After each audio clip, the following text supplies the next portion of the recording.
Hello everyone, how's it going? So Call of Duty, I've been playing a lot of Call of Duty recently, as you can tell from my channel with all the veteran walkthroughs from the more infamous titles like Call of Duty Ghost, Advanced Warfare, and Infinite Warfare. And I plan to do walkthroughs for Modern Warfare 3, the original one, Black Ops, all of that, because why the hell not? I used to be a huge Call of Duty fan, and I purchased a bunch of the games on sale. And what really just annoys the hell out of me is this right here.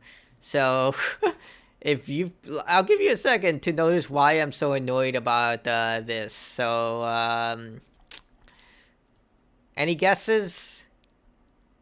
It's because these games are so damn expensive. Like, look at this. They're selling freaking Call of Duty Ghost on Steam for $60. I know this is something that's already like a meme within the gaming industry, but let's discuss this. Why the hell is the original Modern Warfare 3 being sold for $40? Granted, it's a good game, but why is it being sold for next to full price? And Activision wants to charge $70 for games now, so I mean, Call of Duty Black Ops 3 is literally $60. What the frick? And they're still charging full price for like the zombies expansion. Heck, Call of Duty 2, no, this is the first Call of Duty, is $20. Like, this is a really good game. I played it. I beat it on veteran difficulty and everything, but it is not a $20 game. This should be $5 at most. Heck, it's not even optimized with, like, full screen. You need mods for that. And it really annoys the hell out of me because these games, after playing so many Call of Duty games, are actually they still hold up today, especially like even dated Call of Duty games like Call of Duty 2 still hold up today in terms of gameplay, atmosphere, emotional impact. Like Call of Duty 1 was really screwed up. Like a lot of people like to think that the reboot of Modern Warfare was very dark and realistic. Play the original. It gets pretty damn dark in that game. But I also think that it would be in Activision Blizzard's best interest to release these games at a much more cheaper price. Granted, Call of Duty Black Ops 4, for example, is just teeming with microtransactions. The second the games like reach their year-long like life cycle, and then they released a brand new game, they tend to like just forget about the previous game to an extent. With Black Ops 4 in particular, they just filled it with microtransactions to the point that it was a free to play game and it becomes almost irrelevant. But at the same time, like there's still a thriving community for some of these games. Like I did get a few matches in Call of Duty Ghost multiplayer, so there's still people playing these games because there's also the idea that times are tough. Sometimes people only buy one game and they dedicate themselves to that game only, or maybe they just really love that game. There's entirely that possibility. I talked to a few people who just like Advanced Warfare. They're just like, I like this one, I'm going to play this, and even though it doesn't have that much of a community, it's still there. And it's just really just so flabbergasting because you have people who still play these games. If they just made it crossplay, like just turn on crossplay and also, cheapen the games to reasonable prices, like $20 for Call of Duty Advanced Warfare. Like I bought it for $20, but it was on a sale during the holiday season.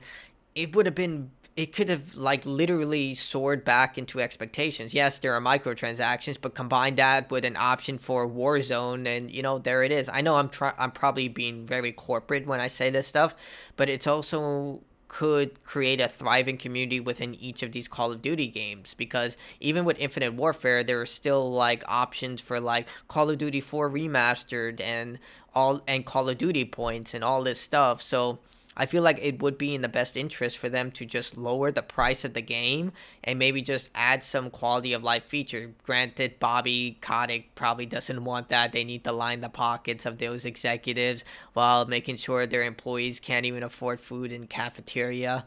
That is actually a real thing. Look it up. People couldn't afford food in their own cafeteria because they charged their employees for food. So it's just ridiculous because these games are actually very good when you go back to them. Like I said, I've been playing older Call of Duty games, and even though Ghost is still as infamous as it's always been, Advanced Warfare wasn't as bad as I thought it would be. Granted, Kevin Spacey's in the game, which is his own controversial figure, but Infinite Warfare was definitely an extremely surprising and refreshing experience. I actually would say it was better than Call of Duty Modern Warfare 2 in some degree, especially, well, particularly the ending. I'd say the ending was better, and the gameplay dynamics were a little better. In terms of raw first person shooter combat, no, it's no doubt that Modern Warfare 2 is superior. But in terms of actually trying new things and, going the extra mile for something that's different, I think Infinite Warfare did a really good job. You can check out my review, I recently posted it.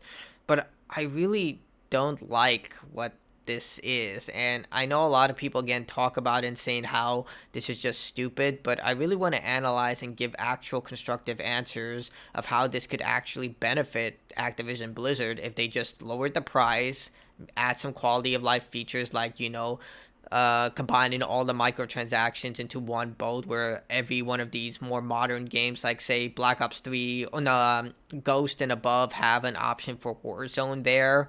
Or even if they're not compatible, I'm 100% sure that Advanced Warfare and Ghost are not compatible with Warzone in terms of those things. But just give like certain quality of life improvements that could create a thriving community that gives these people a chance to replay these games. Because let's face it, no one's going to buy Call of Duty Ghost for $60. No one is.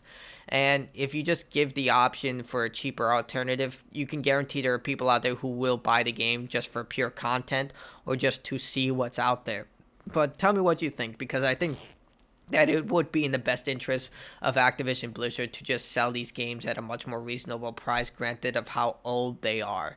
Maybe if Microsoft does acquire them, they'll just put them all on Game Pass because that's the rumor. But judging by the way things are going, because Sony is against them, Google is against them. That's what's really surprising. Google is against this whole merger, and I can see why people are against the merger, because right now Microsoft owns Halo. I know Halo has become a meme after Infinite, but it's still one of the biggest first-person shooters out there. They have Doom, Quake. They have a lot of very acclaimed first-person shooters. Having Call of Duty would just be like chef's kiss.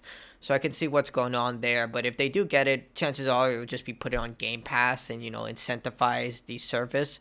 But if it's blocked by any reason, then I think that it would be the best interest of the company to just sell the games at a much more reasonable price than these very obtuse pricing models that they have right now. But tell me what you think in the comments below. I'd like to hear people's opinions. Please support me on Patreon. The link is below. It does help me a great deal. I want to try and diversify my revenue beyond YouTube and ad revenue. So hopefully you can. Till then, thanks for watching. I know your time is valuable. See ya.